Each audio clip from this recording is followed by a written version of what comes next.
ହରେ କୃଷ୍ଣ। ଆଜି ଆମେ ଆଲୋଚନା କରିବା ମକର ସଂକ୍ରାନ୍ତି ପାଳନର ବିଧି ସମ୍ପର୍କରେ।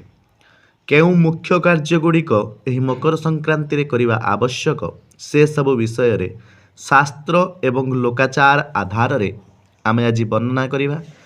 ଆଶା କରୁଛି ଆପଣମାନେ ସମସ୍ତେ ପ୍ରଥମରୁ ଶେଷ ପର୍ଯ୍ୟନ୍ତ ଧ୍ୟାନପୂର୍ବକ ଭାବରେ ଶୁଣିବେ ଏବଂ ନିଜ ଜୀବନରେ ମଧ୍ୟ ତାହା ପ୍ରୟୋଗ କରିବେ।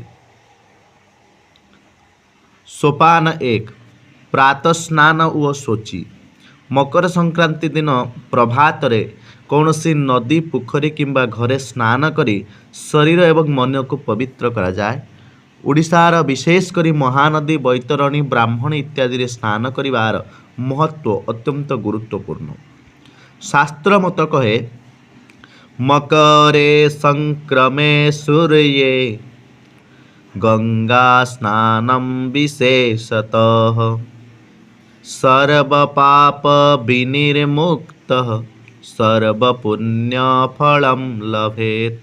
अर्थात मकर संक्रांति रे गंगा स्नान इत्यादि पवित्र नदी रे स्नान कले पाप नष्ट हुए एवं पुण्य लाभ हुए। जदि आपण गंगा रे स्नान करि पारु नांती गंगा जल सिंचन करी मध्य स्नान कले अत्यंत उत्तम फल प्राप्त करिपारिबे।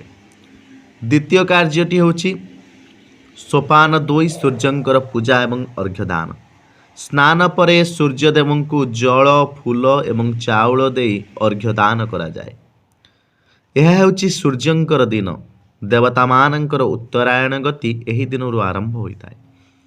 तेणु कहा जाए श्लोक रे आदित्याय नमस्तुभ्यं नमस्तुभ्यो प्रसन्नाकर भास्कर दिवाकर नमस्तुभ्यं प्रभाकर नमस्तुते। तेणु प्रभाकर दिनकर दिवाकर सूर्य को प्रणाम करा जाए कारण सूर्य नारायणंकर प्रभाव एही दिन रे अत्यंत रही था। तृतीय सोपान हेउछि तिल ओ गुड़ दान। तिल ओ गुड़ दान मकर संक्रांति रे तिल बा तिल ओ गुड़ दान करिवार प्रचलन ओडिशा रे व्यापक। यह शीत निवारण सहित पुण्य लाभर प्रतीक सदृश होता है। तेणु शास्त्र मतरे तिल दानं प्रशंसन्ति मकरे संक्रमे रवैः जन्म कोटि कृतं पापं तत्क्षणात् नश्यति। अनेक कोटि जन्म रे करिथिबा पाप एही दिन रे तिलदान द्वारा एही मकर दिन रे तत्क्षणात् नष्ट हो जाए था। तेणु तिलदान एकांत कर्तव्य। तत्परवर्ती कार्य होछि पितृतर्पण। एही दिन गुड़िक पितृपुरुषों को तिल जल दे तर्पण करा जाए। ओडिशार वृद्ध माने यहाकू अत्यंत श्रद्धार सहित करिथांती। सेथिपाई कहा जाए मकरे संक्रमे श्राद्धं पितॄणां दत्तमक्षयम्। मकर संक्रांति रे जदि श्राद्ध कार्य करा जाए ताहा पितृपुरुष मानंकु संतुष्टि प्रदान करिवा सहित अक्षय फल अक्षय पुण्य प्रदान करिथाए। पंचम मुख्य सोपान कौन मकर चाउल बा नुआन्न भोग। ओडिशार विशेष परंपरा होछि मकर चाउल अर्थात नुआ चाउल नड़िया कदली खई गुड़ इत्यादि मिसाई भगवान को भोग दिया जाए। पुरी श्रीमंदिर रे यह जगन्नाथ को मध्य अर्पित होता है।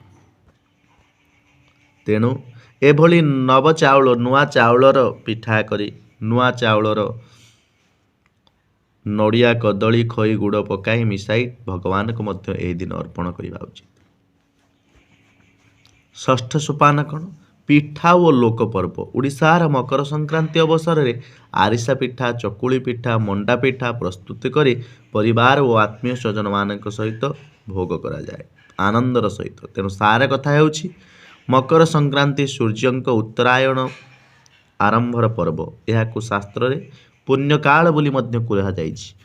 उत्तरायणम आरभ्य देवानां पुण्य मुहूर्तम। अर्थात ये हूँ देवता मानकर दिनर आरंभ। ତେଣୁ ଅଧିକ ଜପ, ଅଧିକ ତପ, ଅଧିକ ଭକ୍ତି, ଅଧିକ ଶାସ୍ତ୍ର ପଠନ, ଅଧିକ ଭାଗବତ ଚର୍ଚ୍ଚା କରି ଏହି ଦିନକୁ ନିଶ୍ଚିତ ଭାବରେ ସାର୍ଥକ କରନ୍ତୁ। ଜୀବନର ଅକ୍ଷୟ ପୁଣ୍ୟ ପ୍ରାପ୍ତ ହୁଅନ୍ତୁ, ଅକ୍ଷୟ ଭକ୍ତି ପ୍ରାପ୍ତ ହୁଅନ୍ତୁ, ମାନବ ଜୀବନକୁ ଈଶ୍ୱରାଭିମୁଖୀ କରାନ୍ତୁ। ହରେ କୃଷ୍ଣ କୃଷ୍ଣ କୃଷ୍ଣ ହରେ ହରେ, ହରେ ରାମ ରାମ ରାମ ହରେ ହରେ, ହରେ କୃଷ୍ଣ।